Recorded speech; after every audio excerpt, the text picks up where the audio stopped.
Hey everyone, it's Apex, and Blizzard has shared with us a little bit of their developers' game design philosophy going into this remake of Wrath. They have essentially said that Classic WoW as well as BC Classic were hashtag changes because no changes led to everything being completely different. Everyone was min-maxing the game, and we all saw what that turned things into. Speedrunning. So, they get into the details of what they want to change. However, they're very abstract, but they go into some more concrete examples near the end, so we'll get to those. And they're basically comparing the game, the Shadowlands version, to the original Classic, and of course they are extremely different, but they want to preserve that feeling that was there in the Classic community, and we still feel a bit in BC. So they're basically going into the first category, which is they're calling Nurture and Protect Social Experiences, which they're basically saying, from cognitive scientists, it's repeat serendipitous interactions. Put more simply, you need multiple interactions over time with the same people in a way that feels happy or beneficial. Classic WoW gives this in abundance, and they give examples of doing a Scarlet Monastery run or Black Rock Mountain. Of course, I remember that in Classic WoW, where it'd be in the Black Rock Mountain, there'd be a random raid, you know, there'd be guilds PvPing against each other, people just griefing outside Ubers or going into Blackwing. And that was fun. You got to know people. People became infamous. People would gank at the gate. People would have to like schedule when they'd go into the mountains. So that was great. And they're basically calling that social proximity. And then they have approachable and familiar, which is basically them limiting the changes but keeping the game how it was. And what they did in Wrath, which is kind of silly, I don't think this matters a ton, but they're going to be changing each raid tier because they have so many emblems. By the end of Wrath, you have emblems of Conquest, Justice, Heroism, and Frost. And some of the pieces of gear you might want, like let's say you need a DK relic from phase 2, you'd have to take your Frost emblems and your Justice emblems and downgrade them into Conquest emblems to then buy it. So it's just like, it just got very complicated, and it's almost like a weird sort of arbitrage. And they talk about the world as the main character, and they're basically just saying they want to keep things so where you can basically tell stories to people about things you did, which basically means things are more impactful. You know, talking about Darkshire raid with Stitches and then Green Hills with Stranglethorn. And then they're talking about the actual itemization changes, and they're also admitting that these pillars feel very abstract. Here's the concrete examples they're giving. The first goal is about the WoW communities, talking about the raiding, and this is one of the best changes they're already announcing. One change we have decided to make is to increase the health and damage of monsters in Naxxramas. In their 2008 design intention for the original Wrath, it was for it to be a little easier than the 2006 Classic version, but they missed the mark and ended up being much easier than intended, and so they plan on bringing up the difficulty a bit to make it more fun and challenging while awaiting one of the best raids in Wrath, Ulduar.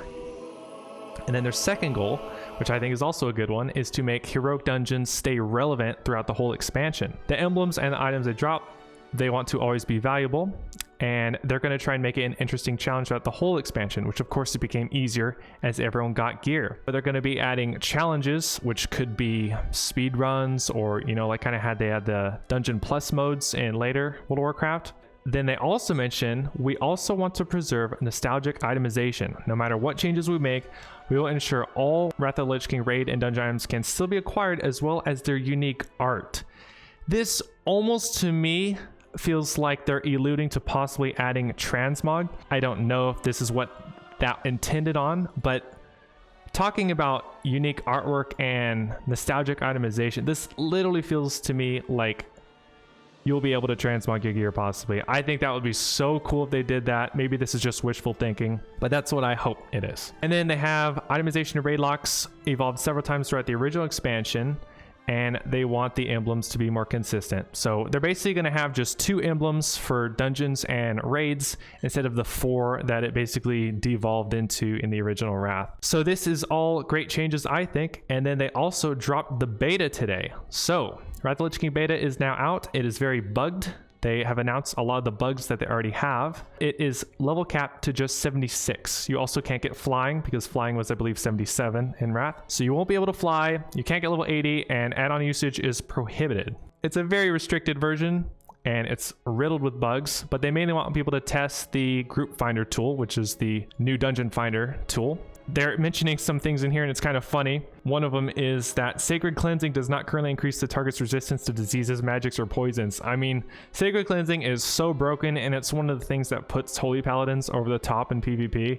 I think it's just hilarious that they have this basically removed from the game, but it'll probably make it in. All you holy pallies can be happy.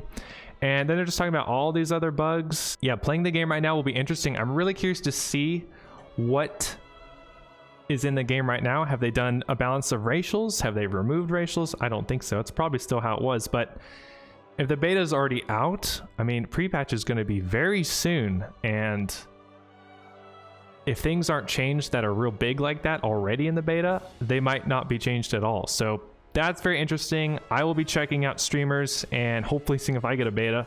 Probably not though.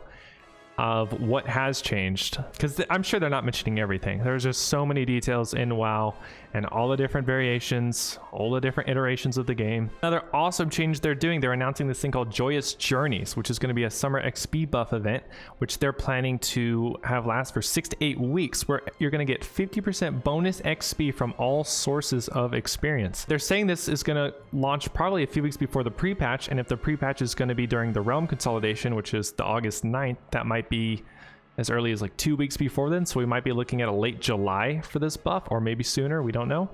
But this is awesome, as they're also going to be doing it on the fresh servers. So for those pre-patch fresh servers, they'll actually be able to level up multiple characters, and this might be enough to push it over the edge for myself to go on a fresh server and level up multiple characters before the Wrath launch. I mean, this is a great change. I think it's going to save a ton of time. It'll save a lot of money if people were just planning on boosting or doing whatever to level up anyway, and this will be great. Also plan to nerf Mage Boosting. There was also other boost methods available, but you typically would see mages solo running slave pens in BC and just leveling everybody up by AFKing at the beginning of the dungeon. I mean, it was pretty bad for the game, I'd say. It was nice to level alts with though, I'll give it that, but overall it is bad for the game. And then those people who are getting all the gold from the people who are sitting AFK at the front are essentially just selling it for real world trading, and that's just bad for the game, bad for the economy. It's something you shouldn't really encourage in the game anyway. I think this is a great change. They're also compensating us with the Joyous Journeys XP buff that we're gonna have for 6 to 8 weeks, which I think is really good. And I'm sure some of you might be disappointed about this, as you probably took advantage of some of the slave pins and steam bolts and shadow lab boosts, but overall for the game, this is definitely a good change. And one last thing, they are allowing both Horde and Alliance characters to now be on the same server, so I think this is a great change and hopefully an indication of faction changes. Please, Blizzard, add that. Let me throw my money at you. Then let me know what your guys' thoughts are on some of these changes, like the fact that they are doing changes and they're going to be making Naxxramas harder, which I think is a great change. I mean, back in Classic, Naxxramas was the only raid that had any sort of difficulty, it felt like. And me playing the original Wrath, I remember thinking it was easy back then. So now, I mean, it would just be a joke without them changing anything. So if this was helpful to you guys and you like this kind of video, please like and subscribe, and I will come out with more soon. First blood.